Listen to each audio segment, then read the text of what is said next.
নতুন অর্থবছরের ৩ লাখ কোটি টাকার বার্ষিক উন্নয়ন কর্মসূচি এডিপিতে প্রকল্প ১,০০০-এর বেশি, যার মধ্যে আগের অর্থবছর থেকে চলমান প্রকল্প হিসেবে এসেছে ৪৬৮টি, যেখানে নির্ধারিত সময়ে কাজ শেষ না হয় মেয়াদ বাড়ানো হয়েছে প্রায় ৪০০ প্রকল্পের। শুধু তাই নয়, ১০ বছরেরও বেশি সময় ধরে টেনে নেওয়া হচ্ছে অন্তত ৫০ প্রকল্প। এমন বাস্তবতায় প্রকল্প বাস্তবায়নে গতি ও জবাবদিহিতা নিশ্চিতে বাড়তি মনোযোগের তাগিদ বিশ্লেষকদের। দেলোয়ার দোলনের প্রতিবেদন। নতুন অর্থবছরে এডিপিতে প্রকল্পের সংখ্যা বাড়লেও কমছে না ঝুলে থাকা প্রকল্পের জট। সময় মতো কাজ শেষ না হওয়ায় পুরনো প্রকল্পের সংখ্যা বাড়ছে মেয়াদ ও ব্যয়। পরিকল্পনা মন্ত্রণালয়ের তথ্য বলছে ২০২৬-২৭ অর্থ বছরে এডিপিতে মোট প্রকল্প ১,১০৮টি। এর মধ্যে আগের অর্থ বছর থেকে চলমান প্রকল্প হিসেবে এসেছে ৪৬৮টি, আর মেয়াদ বাড়ানো প্রকল্পের সংখ্যা ৩৭৭টি। রয়েছে ১০ বছরের বেশি পুরনো বাস্তবায়নাধীন প্রকল্প ৪৭টি। নগদ নিয়ে এলো হার না মানা হার অফার।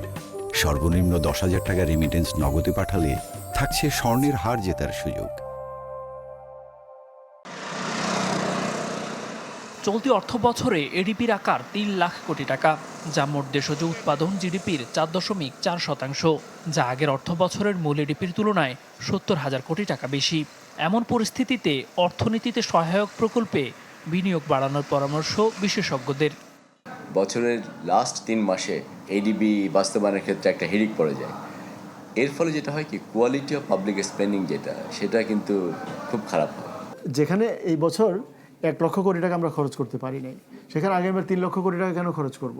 আর টাকা খরচ করা মানেই কিন্তু এডিপি বাস্তবায়ন নয়। এডিপিতে অগ্রাধিকার পেয়েছে পরিবহন, জ্বালানি, শিক্ষা, স্বাস্থ্য এবং মানব সম্পদ উন্নয়নের মতো খাত। যদিও অর্থনীতিবিদরা বলছেন, বড় আকারের এডিপি বাস্তবায়নে কাটিয়ে উঠতে হবে বিগত সময়ের দুর্বলতা।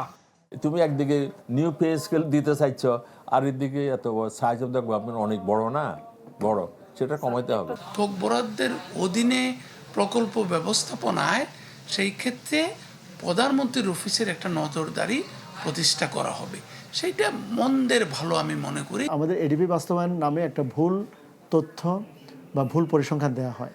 বলা হয় যে টাকা খরচ হয়েছে মানে এডিপি বাস্তবায়ন হয়েছে। নো, এডিপি প্রজেক্টগুলোর কমপ্লিশন কত সেটা আমরা কখনো মনিটর করি না, সেই পরিসংখ্যানও পাই না। দায়িত্ব নেয়ার পর থেকেই অপচয় রোধ, সরকারি অর্থের কার্যকর ব্যবহার এবং প্রকল্পে জবাবদিহিতা নিশ্চিত করতে নজরদারি জোরদার করেছে নির্বাচিত সরকার। দেলোয়ার দোলন, চ্যানেল 24, ঢাকা।